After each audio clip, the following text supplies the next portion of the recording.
أشهد أن لا إله إلا الله وحده لا شريك له وأشهد أن محمدا عبده ورسوله. أما بعد فأعوذ بالله من الشيطان الرجيم. بسم الله الرحمن الرحيم. الحمد لله رب العالمين الرحمن الرحيم مالك يوم الدين. إياك نعبد وإياك نستعين. اهدنا الصراط المستقيم صراط الذين أنعمت عليهم غير المغضوب عليهم ولا الضالين.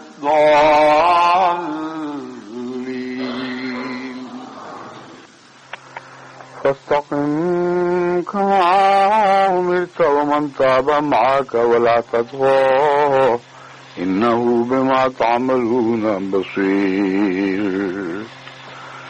ولا تركنوا إلى الذين ظلموا فتمسكم النار وما لكم من دون الله من أولياء ثم لا تنصرون. وأقم الصلاة طرفي النهار وزلفا من الليل. وأقم الصلاة طرفي النهار وزلفا من الليل إن الحسنات يذهبن السيئات ذلك ذكرى للذاكرين. واصبر فإن الله لا يضيع أجر المحسنين. واصبر فإن الله لا يضيع أجر المحسنين.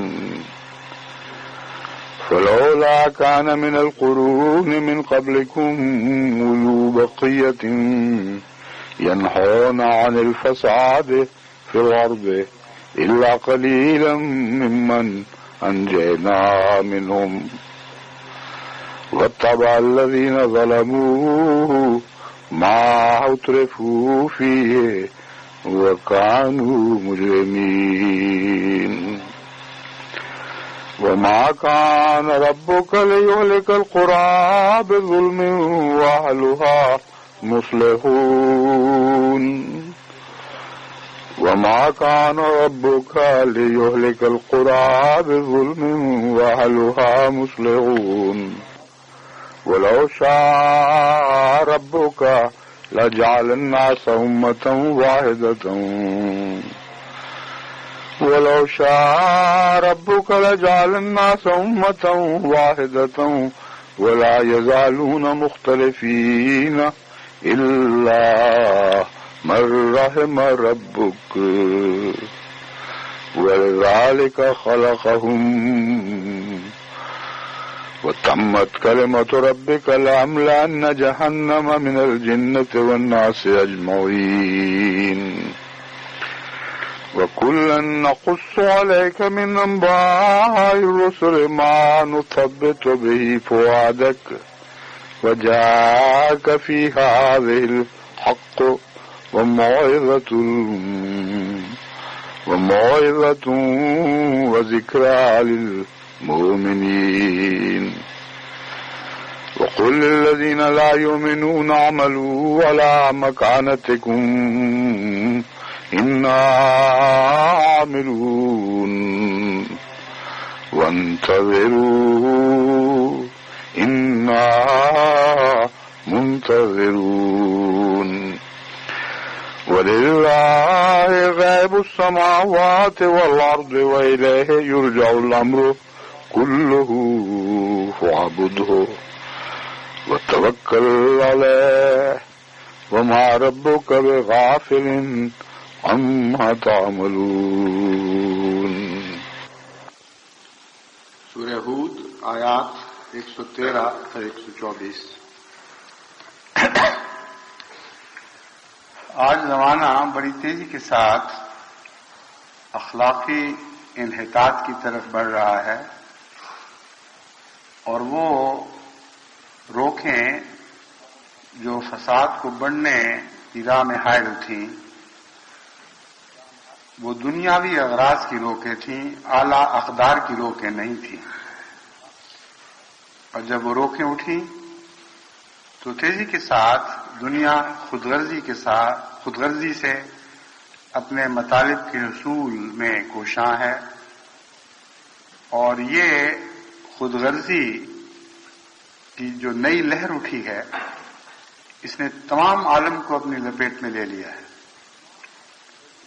یہ وہی لہر ہے جو پہلے ایک دبی ہوئی قوت کے طور پر موجود تھی، لیکن بعض بیرونی عوامل کے نتیجے میں پوری طرح کھل کھیلنے کی طاقت نہیں پاتی تھی. اب وہ بیرونی عوامل اٹھا دیے گئے ہیں اور ہر قوم ایک دوسرے قوم کے خلاف موج کرنے کے لیے تیار بیٹھی ہے. یہ وہ صورتحال ہے جو انتہائی خطرناک ہے اور تمام دنیا کے امن کو برباد کرنے کے لیے گویا سارے عالم میں تیاری ہو رہی ہے. یہ وہ وقت ہے جبکہ مغرب کو متہم کرنا اور مشرق کو مستثنا کرنا ایسا ہی غلط ہوگا جیسے مشرق کو متہم کرنا اور مغرب کو مستثنا کرنا. میں نے بغور قوموں کے حالات کا مطالعہ کیا ہے. یہ نہیں کہا جا سکتا کہ مغرب ظالم ہے اور مشرق نہیں، یا مشرق ظالم ہے اور مغرب نہیں. ظاہر الفساد فی البر والبحر کا ایک نیا نقشہ دنیا میں ابھر رہا ہے، اور اس کی سب سے بڑی تکلیف اور اس تکلیف کو دور کرنے کی سب سے بڑی ذمہ داری جماعت احمدیہ پر عائد ہوتی ہے، کیونکہ ہم یہ کامل یقین رکھتے ہیں کہ زمانے کی ڈوبتی ہوئی کشتی کو بچانے کے لیے ہمیں کھڑا کیا گیا ہے، یا ڈوبتے ہوئے زمانے کو بچانے کے لیے ہمیں وہ کشتی عطا فرمائی گئی ہے جس نے نوح کی کشتی کا سا کام کرنا ہے. یہ کشتی جتنی وسیع ہوگی اتنے ہی زیادہ بنی نوع انسان کو بچانے کی اہلیت رکھے گی. اس پہلو سے میں دعوت اللہ پر خصوصیت سے زور دیتا رہا ہوں. ہم کیسے ہی مخلص کیوں نہ ہوں، ہم کتنے ہی بنی نوع انسان کی ہمدردی چاہنے والے کیوں نہ ہوں، جب تک ہم میں انفرادی طاقت اتنی پیدا نہیں ہوتی کہ تمام عالم میں پھیل کر تمام عالم کے مسائل کا حل تلاش کرنے میں دنیا کی مدد کریں، اس وقت تک ہماری آوازیں صدا و صحرا کی حیثیت رکھتی رہیں گی اور اس سے زیادہ ان کا فائدہ نہیں پہنچے گا. لیکن اس کا یہ مطلب نہیں کہ اس جد و جہد کو چھوڑ دیا جائے اور تعداد بڑھنے کا انتظار کیا جائے. انبیاء کی سنت اسی میں ہے، انبیاء کی سنت اسی طرح قرآن کریم نے محفوظ فرمائی ہے، اور یہ تاریخ بار بار دہرائی ہے کہ انبیاء نے نیکی پھیلانے اور بدی کو روکنے کے لیے تعداد کا انتظار نہیں کیا، بلکہ جب وہ اکیلے تھے اس وقت بھی یہی تعلیم دنیا کو دیتے رہے، اور جب وہ زیادہ ہوئے اس وقت بھی یہی تعلیم دیتے رہے. حقیقت میں دعوت اللہ کا امر بالمعروف اور نہی عن المنکر سے ایک گہرا تعلق ہے. دونوں ایک دوسرے کے ساتھ لازم ملزوم ہیں. ایک کو طاقت ملے تو دوسرے کو ضرور طاقت ملتی ہے، لیکن ایک دوسرے کا انتظار نہیں کرتا. جس حد تک ممکن ہو یہ دونوں بنیادی فرائض جو ہم پر عائد فرمائے گئے ہیں، ان کی ادائیگی میں جماعت کو مستعدی دکھانی چاہیے۔ جن آیات کی میں نے تلاوت کی ہے، یہ سورہ ہود کا آخری رکوع ہے۔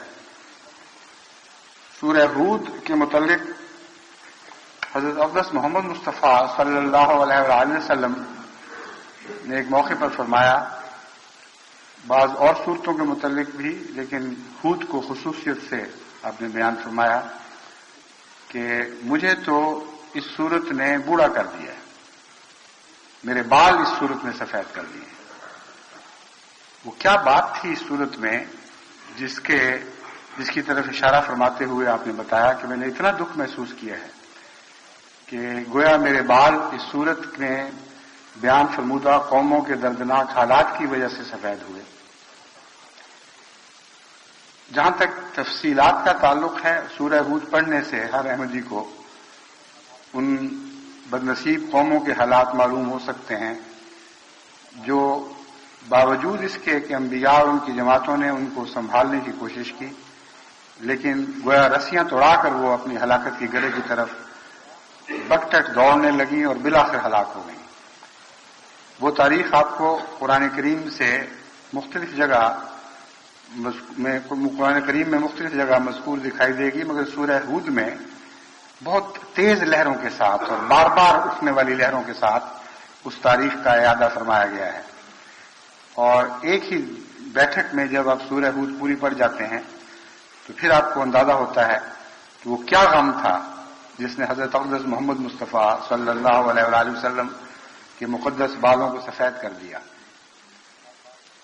آخری رکوع جس کی میں نے تلاوت کی ہے، اس میں ان فتنوں کا علاج بیان فرمایا گیا ہے اور وہ نصیحتیں فرمائی گئی ہیں۔ اگر قومیں جو اصلاح کا دعویٰ لے کر اٹھتی ہیں ان نصیحتوں پر عمل پیرا ہوں تو وہ تاریخ تبدیل ہو سکتی ہے۔ یہ جو کہا جاتا ہے کہ تاریخ اپنے آپ کو دہراتی ہے، اس کا یہ مطلب نہیں کہ اگر قوموں میں پاک تبدیلی پیدا ہو بھی جائے تب بھی بدوں کی تاریخ دہرائی جائے گی۔ تاریخ دہرانے میں دو اطراف کار فرما ہوتی ہیں۔ اگر دونوں طرفیں ویسا ہی رویہ اختیار کریں تو لازماً پہلی تاریخ دہرائی جائے گی، کیونکہ خدا کی تقدیر کسی سے ناانصافی کا سلوک نہیں فرماتی اور کسی کو ناواجب رعایت نہیں دیتی۔ اگر قوم کے دو حصے نیک و بد کے حصے بنائے جائیں تو اگر نیکوں نے اپنی کوشش میں کمی کر دی ہو یا نیک کسی وجہ سے مجبور ہو چکے ہوں اور ان کا پیغام نہ سنا جائے تو قوموں کی ہلاکت کی تاریخ لازماً دہرائی جائے گی۔ اور بد قوموں کا کردار اس میں یہ ہوگا کہ وہ بار بار کی نصیحتوں کے باوجود نیک لوگوں کی نصیحتوں پر ایک دفعہ پھر عمل کرنے سے انکار کر دیں اور اپنی ضد پہ مصر رہیں۔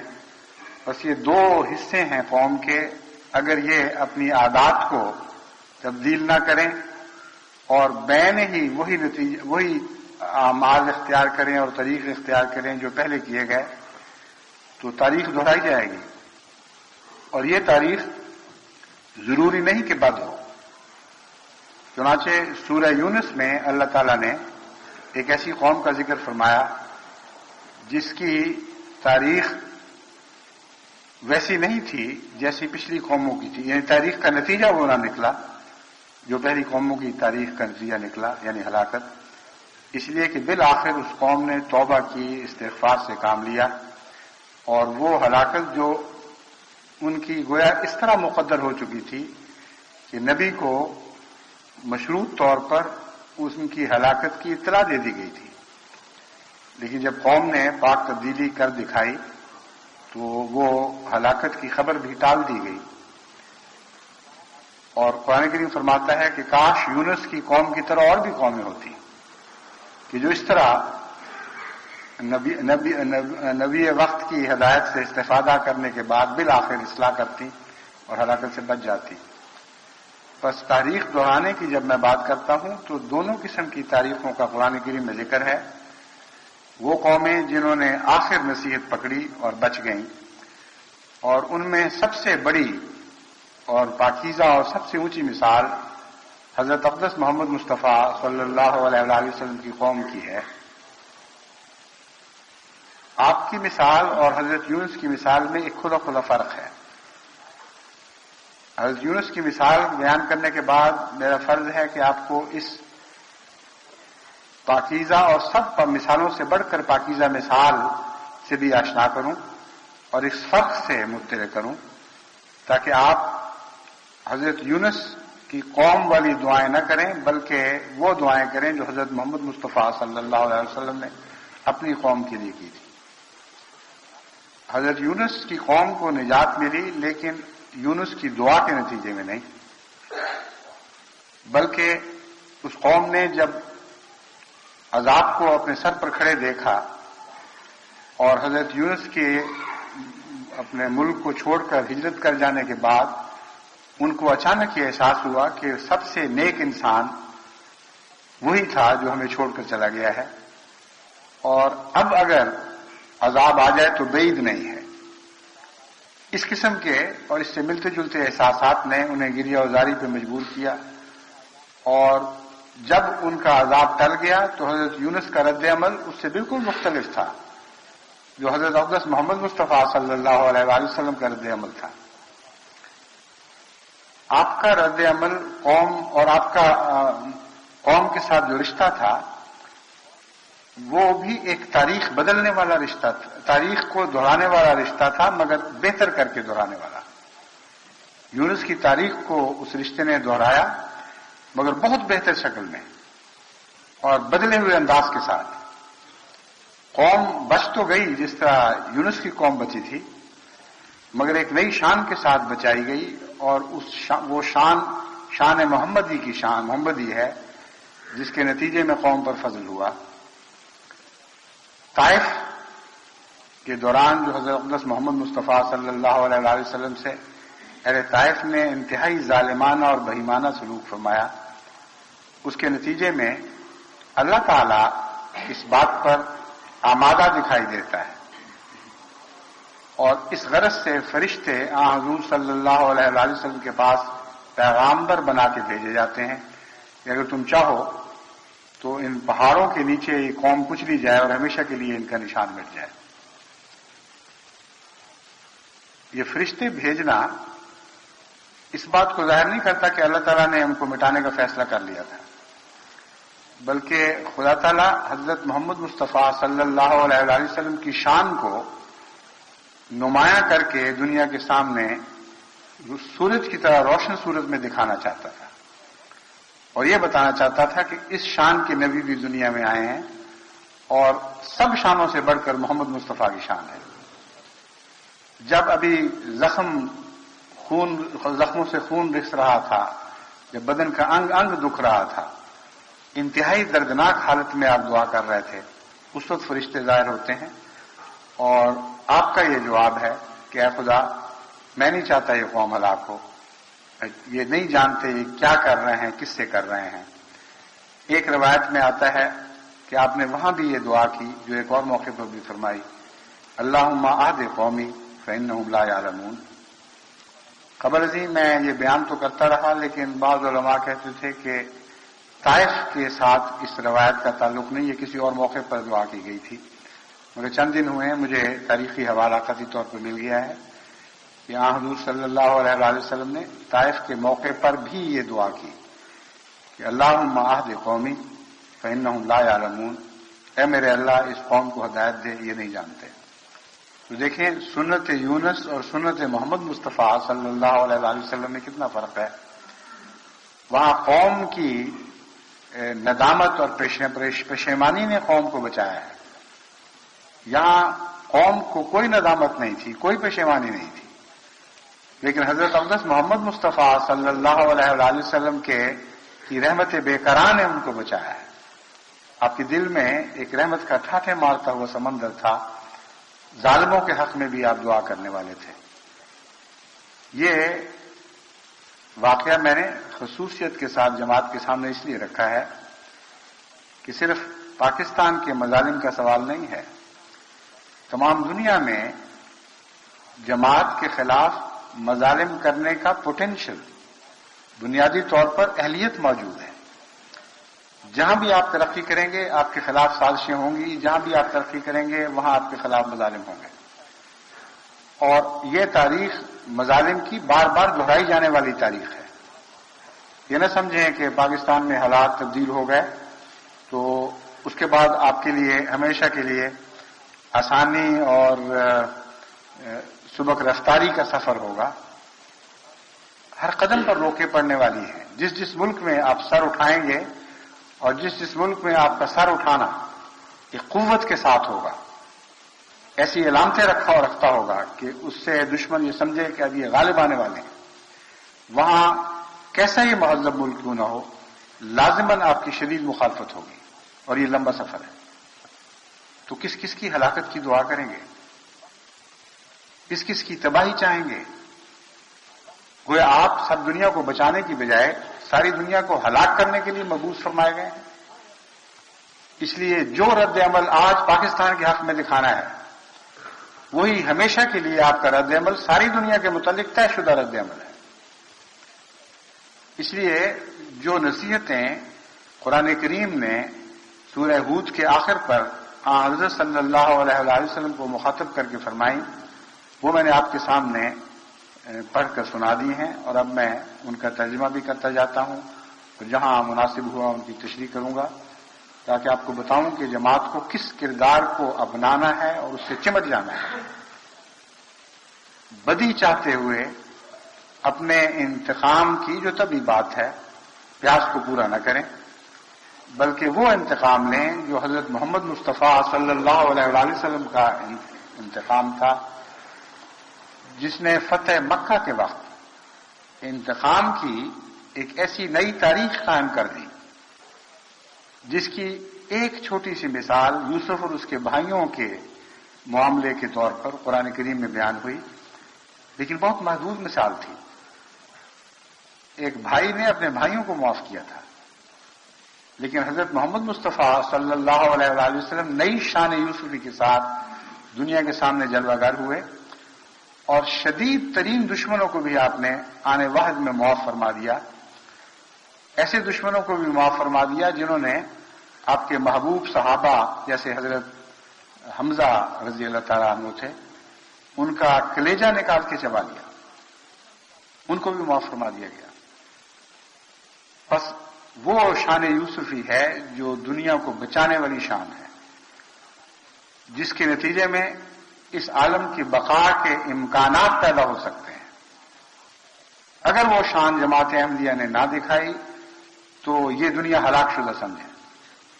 جو آثار میں دیکھ رہا ہوں نہایت ہولناک اور خوفناک ہیں۔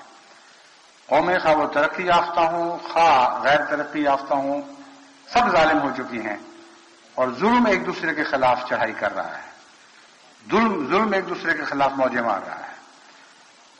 بعض حالات میں طاقتور ظالم دکھائی دیتا ہے اور کمزور ظالم نہیں دکھائی دیتا، لیکن کمزوری کو جب پردے میں میسر آ جائیں، جب وہ چھپ کر ظلم کر سکے، اس وقت اگر وہ ظلم سے باز رہے تو پھر یہ کہا جا سکتا ہے کہ کمزوری تو ہے، ظلم نہیں ہے۔ لیکن جہاں کمزوری کو کوئی ناواجب سہارا مل جائے، جہاں اخفاء کے پردے پڑ جائیں، وہاں اگر ظلم کرے کمزوری تو اس کمزوری کو بھی ظالم کمزوری کہیں گے، مظلوم کمزوری نہیں کہیں گے۔ بس انصاف کا تقاضا یہ ہے کہ آپ تقوی سے لو لگائیں اور تقوی کی وفا اختیار کریں، سچائی سے چمٹیں اور قومیتوں کے فساد سے کنارہ کش ہو جائیں، کیونکہ یہ فساد دنیا کو ہلاک کرنے والے فساد ہیں۔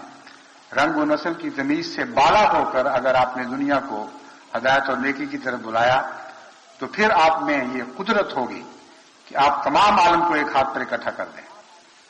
اگر آپ نے رنگ و نسل سے بالا ہونے کی صلاحیت اختیار نہ کی تو آپ خود بھی ڈوبیں گے اور دوسری قوموں کو بھی لے ڈوبیں گے، اور احمدیت کی فتح کا ان اداؤں کے ساتھ کوئی امکان نہیں ہے۔ لیکن ہم نے ضرور فتح یاب ہونا ہے، اس لیے مجھے یقین ہے کہ جماعت احمدیہ انشاءاللہ تعالی وقتی تکلیفوں اور جذبات کو قربان کرتے ہوئے اعلیٰ اقدار کی لازماً حفاظت کرے گی اور قومی تفریقات اور نسلی امتیازات سے بالا ہو کر حق کے ساتھ چمٹی رہے گی اور حق کے ساتھ اور صبر کے ساتھ نصیحت کرتی رہے گی۔ اب میں آپ کے سامنے ان آیات کا ترجمہ رکھتا ہوں۔ اللہ تعالیٰ فرماتا ہے فاستقم كما أمرت ومن تاب معك ولا تطغوا إنه بما تعملون بصير۔ یا محمد صلی اللہ علیہ وآلہ وسلم مضبوطی کے ساتھ قائم ہو جا اس بات پر جس کا تجھے حکم دیا گیا ہے، پکڑ لے اس کو مضبوطی سے۔ ومن تاب معك، اور وہ سارے لوگ بھی تیری پیروی میں میرے احکامات کو مضبوطی سے پکڑ لیں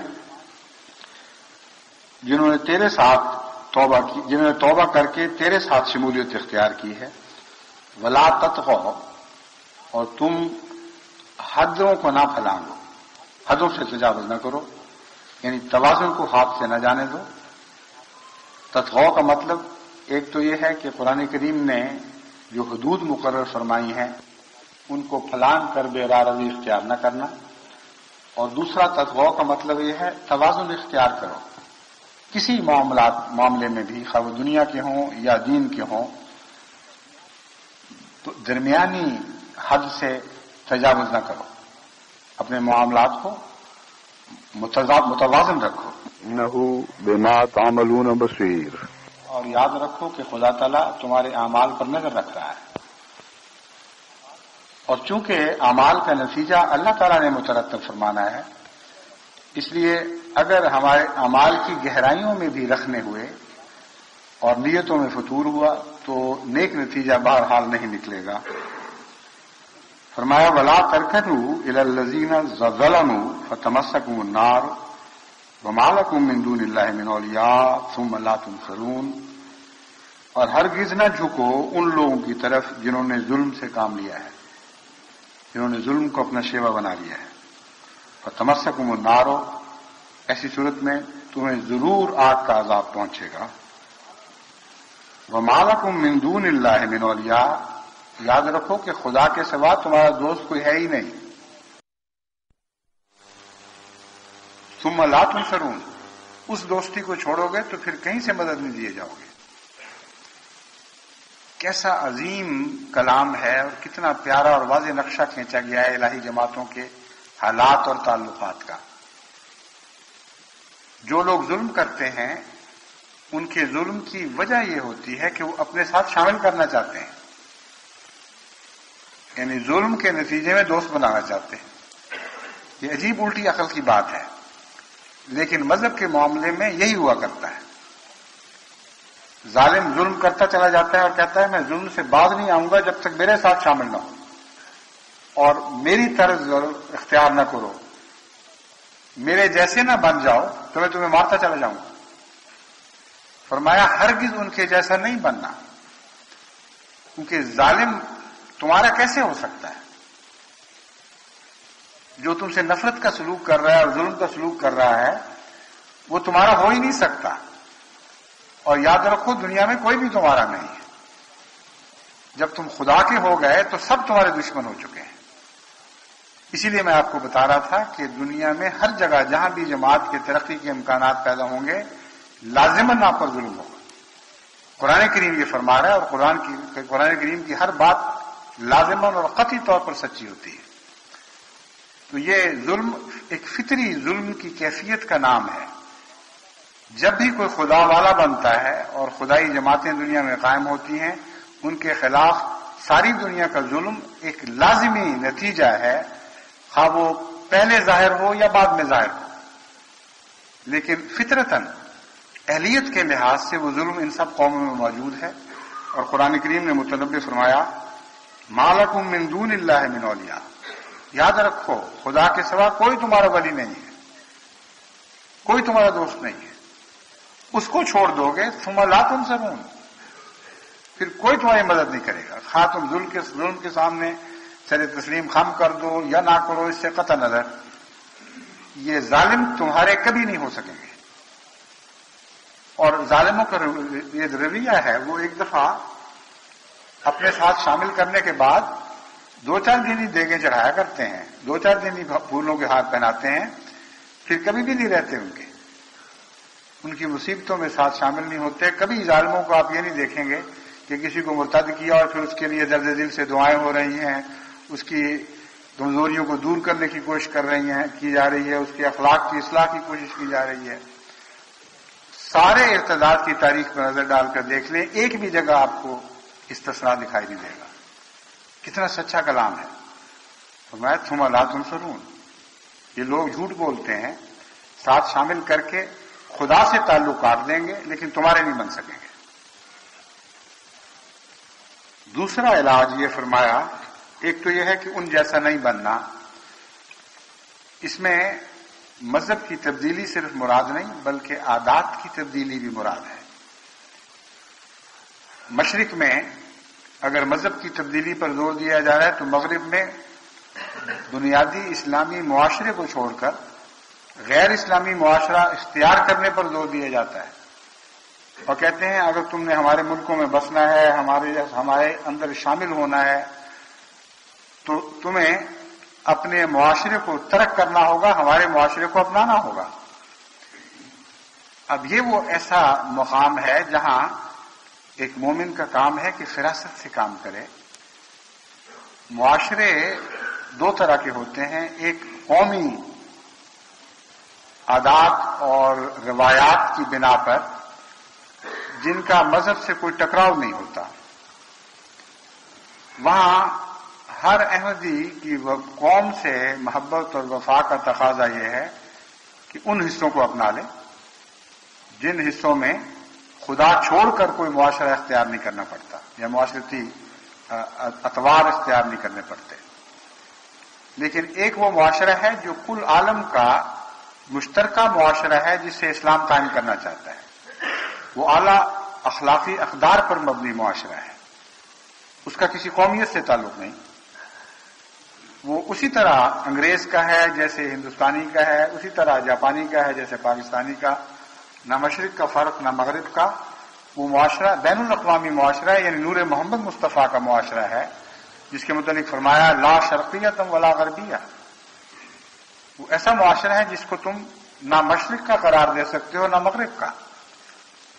یہ وہ معاشرہ ہے جس کی حفاظت ہر احمدی کا فرض ہے، ورنہ اس آیت کا بطلان لازم آئے گا، اس کا انکار لازم آئے گا۔ فرمایا ولا ترکنوا الی الذین ظلموا، ظلموں سے مراد ضروری نہیں کہ جسمانی طور پر یا اقتصادی طور پر کسی پر ظلم کیا جائے،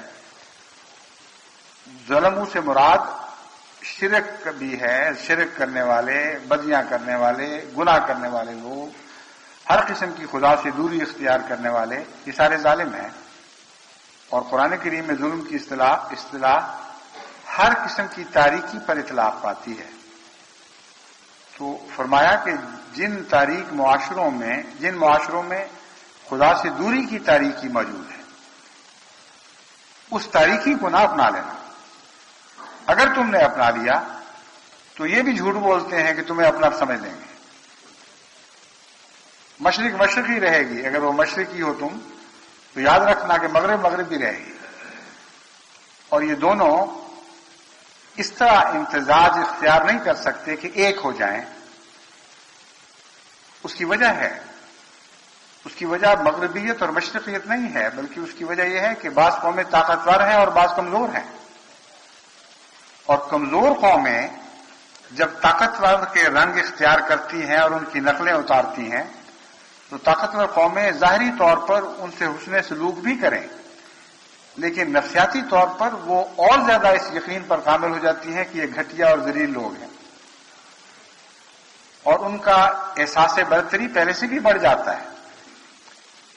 اس لیے کمزور قومیں خواہ احساس کمتری کا شکار ہوں یا اس کے بغیر ہوں، جب تک وہ عقل اور اقتصادیات اور دنیاوی ترقی کے لحاظ سے اسی پلیٹ فارم پر برابر کے نہ ہو جائیں جس پر آج بعض قومیں فائز ہیں، اس وقت تک ان کا معاشرہ اختیار کرنے سے آپ کو عزت نصیب نہیں ہو سکتی، یہ ناممکن ہے۔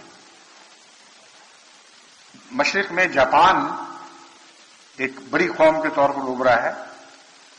اس کے متعلق بعض دانشوروں نے لکھا کہ جاپان نے، یعنی جاپانی کے کسی دانشور کی غالباً بات ہے کہ جاپان نے ہر طرح مغرب کی نقل اتاری لیکن برابری نہ ہو سکی. لیکن جب جاپان نے طاقت اختیار کر لی اور اقتصادی لحاظ سے غالب آ گیا اور اسلحہ کے لحاظ سے بھی اور فنون حرب کے لحاظ سے بھی ایک طاقت بن کر ابھرا تو پھر ہم برابر کے ہو گئے. تو یہاں برابری یا غیر برابری کا مسئلہ قومیتوں کے لحاظ سے نہیں ہے، بلکہ طبی طور پر دنیا میں بعض فوقیتوں کے رکھنے اور بعض فوقیتوں کے نہ رکھنے کے نتیجے میں ہے. اگر مشرق کے وہ حالات ہوں جو آج مغرب کے ہیں تو مغرب بھی جتنا چاہے مشرق کی نقل اتارے ان کے برابر نہیں ہو سکے گا. ان معنوں میں سمجھا رہا ہوں، اس میں کوئی قومی اور نسلی تفریق کی بات نہیں ہے، بلکہ ایک نفسیاتی حقیقت ہے جسے قرآن کریم نے بیان فرمایا لا ترکنوا الی الذین ظلموا، تمہیں نقصان تو پہنچے گا اس کے نتیجے میں، آگ تو تمہارے حصے میں آئے گی لیکن اولیاء نصیب نہیں ہوں گے. کمزوروں اور غریبوں کا ایک ہی ولی ہے، وہ اللہ ہے.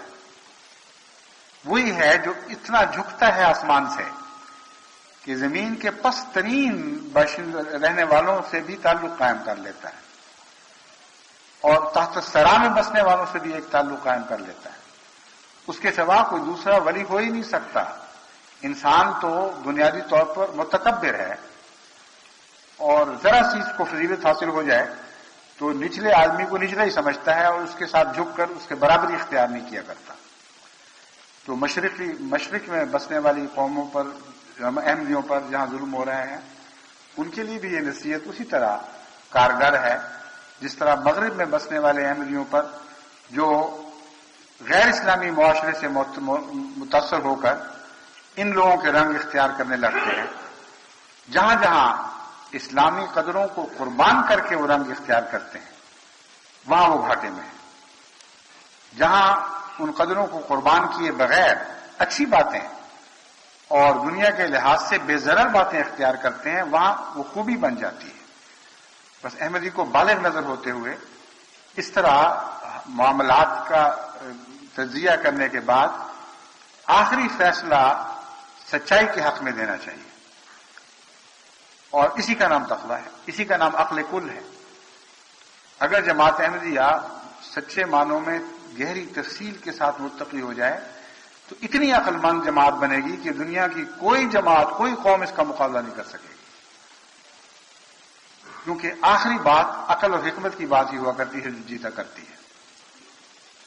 جن قوموں نے ترقی کی ہے عقل اور حکمت سے ہی ترقی کی ہے، اسی سے ان کو دنیاوی طاقتیں بھی نصیب ہوئی ہیں، اور عقل کل تقویٰ کے بغیر نصیب نہیں ہو سکتی. پھر فرمایا وَأَقِمِ الصَّلَاةَ طَرَفَيِ النَّهَارِ، یہ جو تمہیں کہا گیا ہے کہ ان کی طرف نہ جھکو اور خدا ہی تمہارا ولی ہے، تو خدا کو ولی بنانے کی بھی تو کوشش کرو پھر،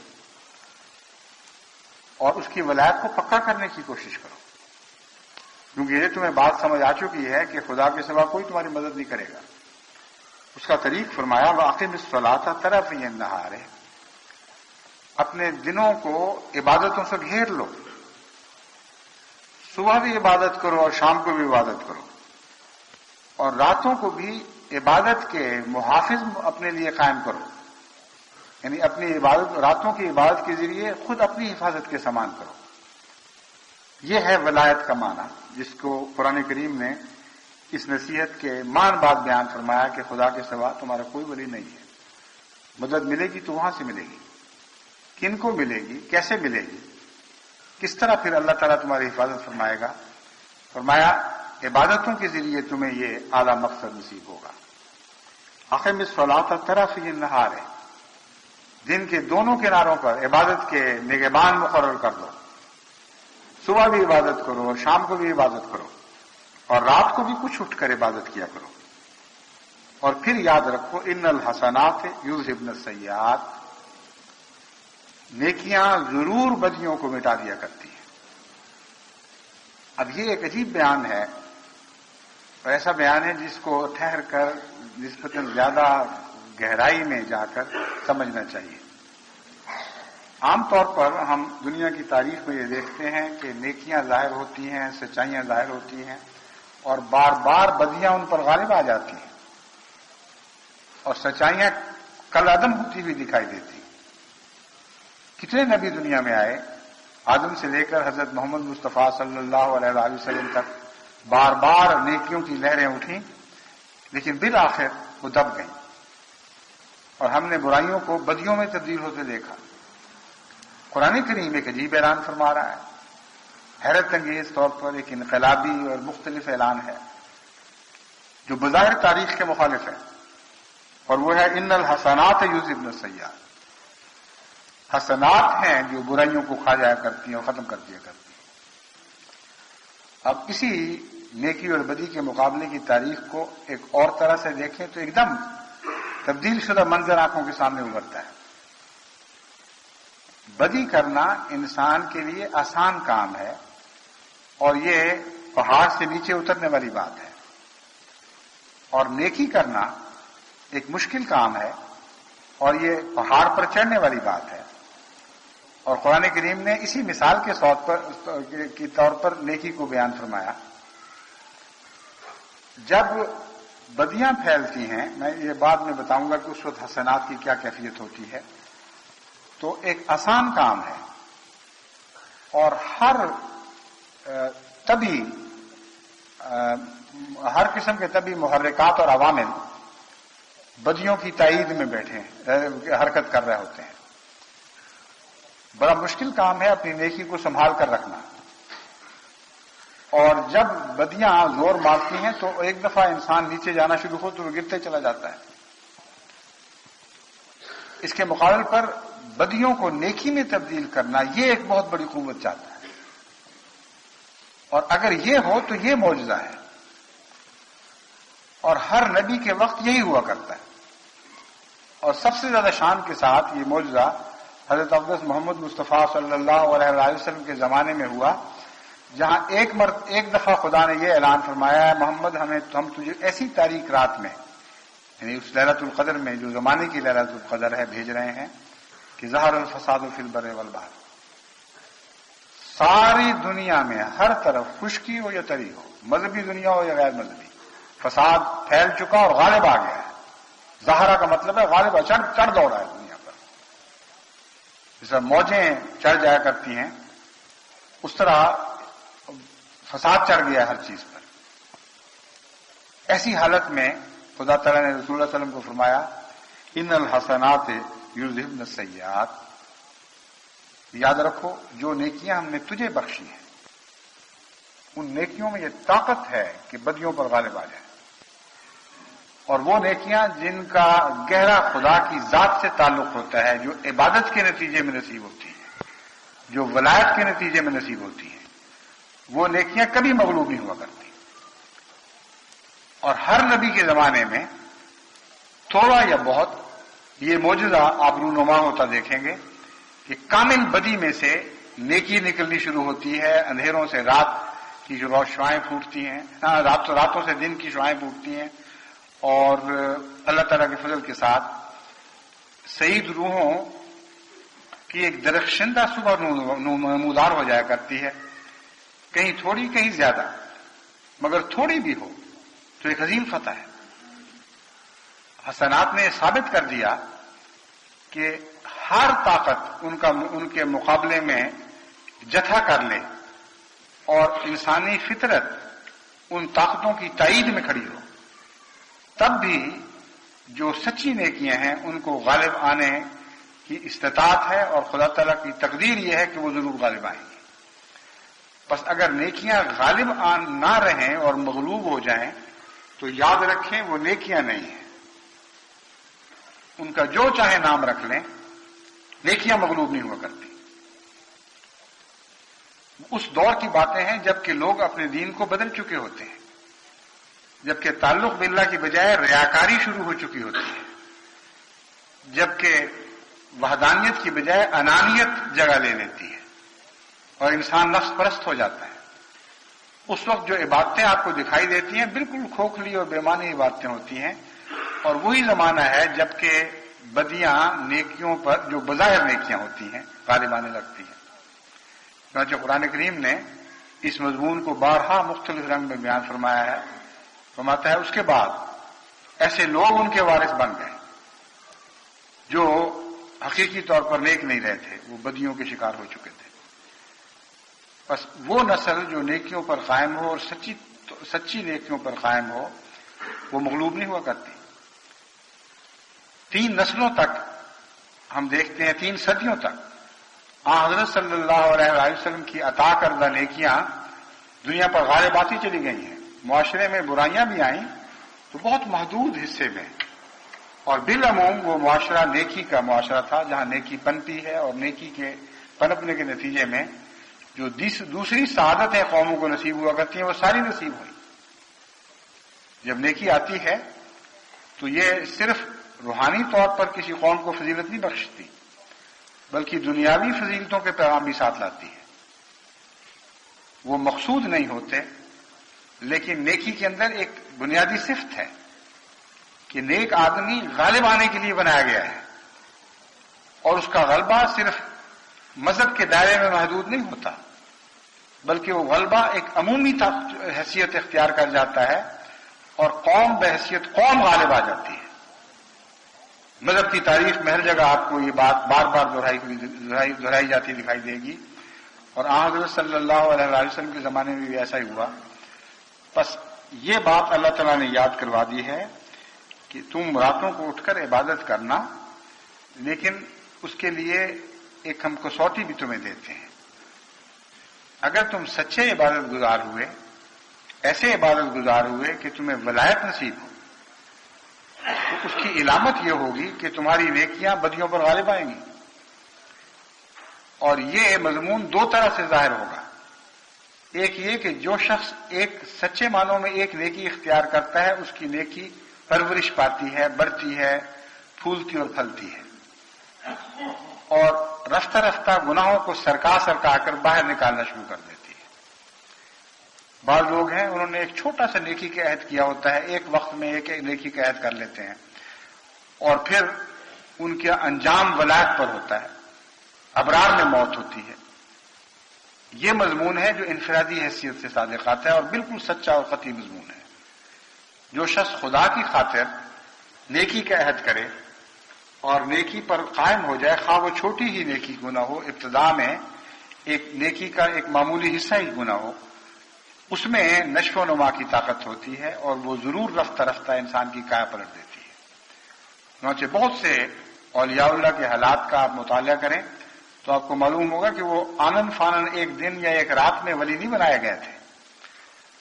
انہوں نے سچے دل سے بعض باتوں سے توبہ کی اور بعض نیکیاں اختیار کی، اور اللہ تعالیٰ نے اپنے فضل کے ساتھ ان نیکیوں کو اتنا بڑھا دیا جیسے زرخیز زمین میں بیج پڑتا ہے اور بعض دفعہ سینکڑوں گنا بڑھ کر وہ دنیا کے لیے فوائد کا موجب بن جاتا ہے.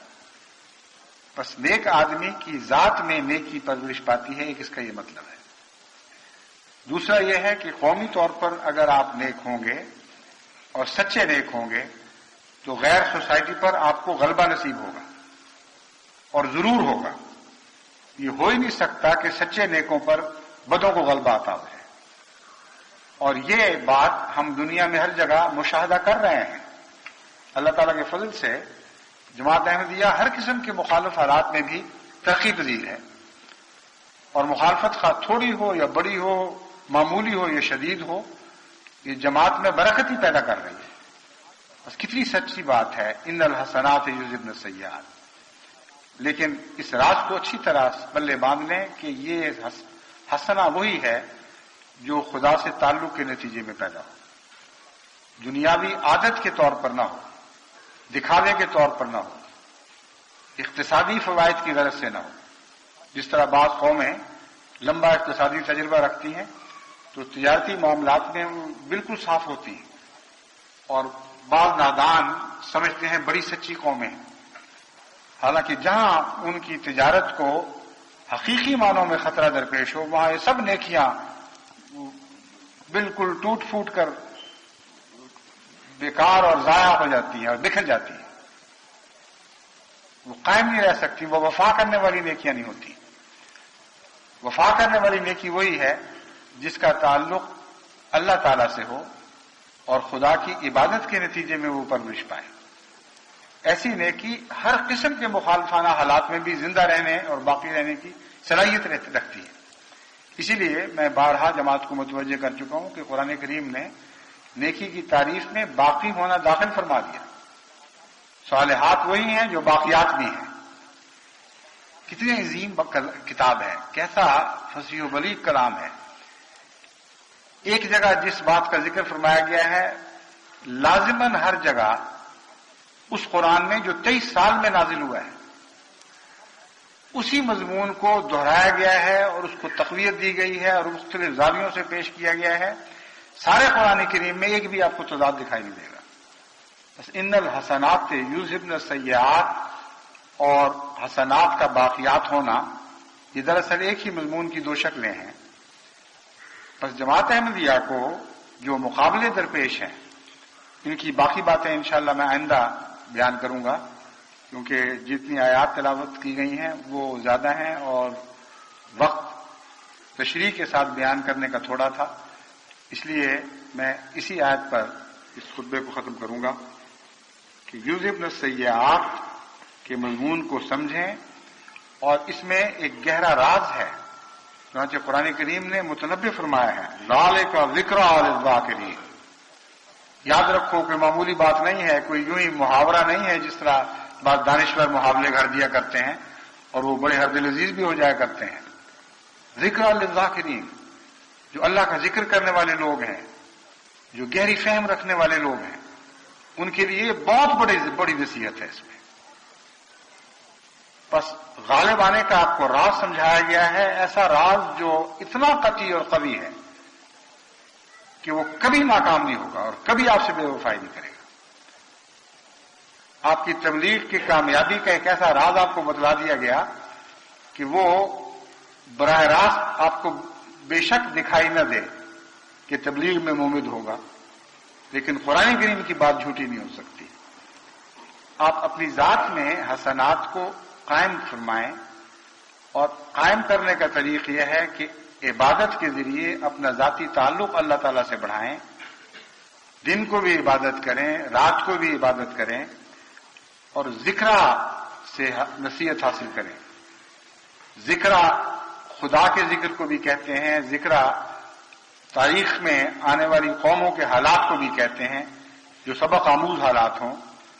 تو فرمایا کہ تم مطالعہ کیا کرو قوموں کی تاریخ کا، ان کے عروج اور زوال کا، اور مذہبی تاریخ کے مذہبی نقطۂ نگاہ سے تم ہمیشہ یہ بات دیکھو گے کہ جب قومیں خدا سے دور ہٹی ہیں تو ہلاک کر دی گئی ہیں اور دنیاوی طاقت ان کو بچا نہیں سکی. اور جن لوگ قوموں نے اپنے معاشرے کو غیر معاشرے سے مرعوب ہو کر چھوڑ دیا ہے اور وہ یہ سمجھی ہیں کہ یہ زیادہ ترقی یافتہ لوگ ہیں، ہمیں ان جیسی عادتیں اختیار کرنی چاہیے، ان کے ساتھ ڈانس کریں، ان کے ساتھ شرابیں پئیں، ان کے ساتھ آزادیاں کریں تو ہمیں عزت کا مقام ملے گا، ہمیں یہ قوم پھر اپنے جیسا درجہ دے گی. فرمایا سب دھوکہ ہے. ذکرہ کا یہ بھی معنی ہے. قرآن کریم ذکرہ کی مثال پہلے بیان فرما چکا ہے.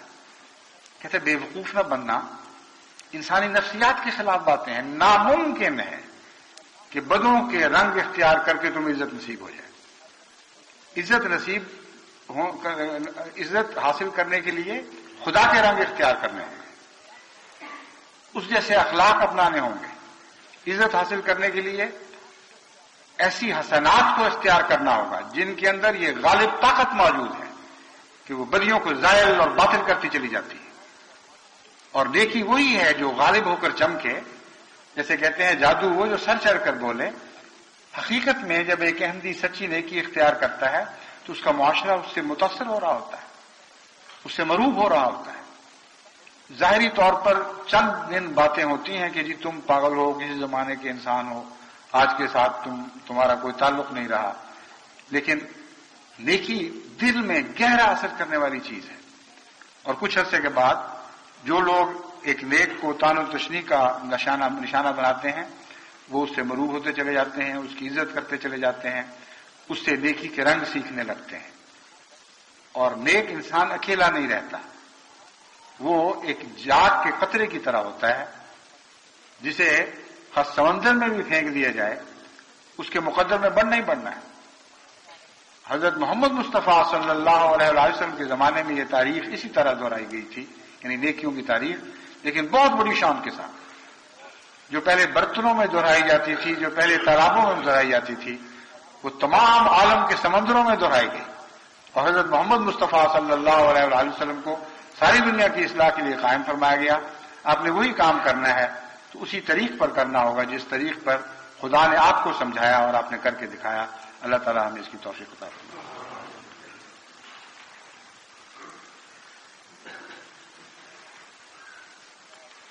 الحمد لله نحمده ونستعينه ونستغفره ونؤمن به ونتوكل عليه ونعوذ بالله من شرور أنفسنا ومن سيئات أعمالنا من يهده الله فلا مضل له ومن يضلله فلا هادي له ونشهد أن لا إله إلا الله وحده لا شريك له ونشهد أن محمدا عبده ورسوله. عباد الله رحمكم الله، إن الله يأمر بالعدل والإحسان وإيتاء ذي القربى وينهى عن الفحشاء والمنكر والبغي يعظكم لعلكم تذكرون. اذكروا الله يذكركم وادعوه يستجب لكم ولذكر الله أكبر.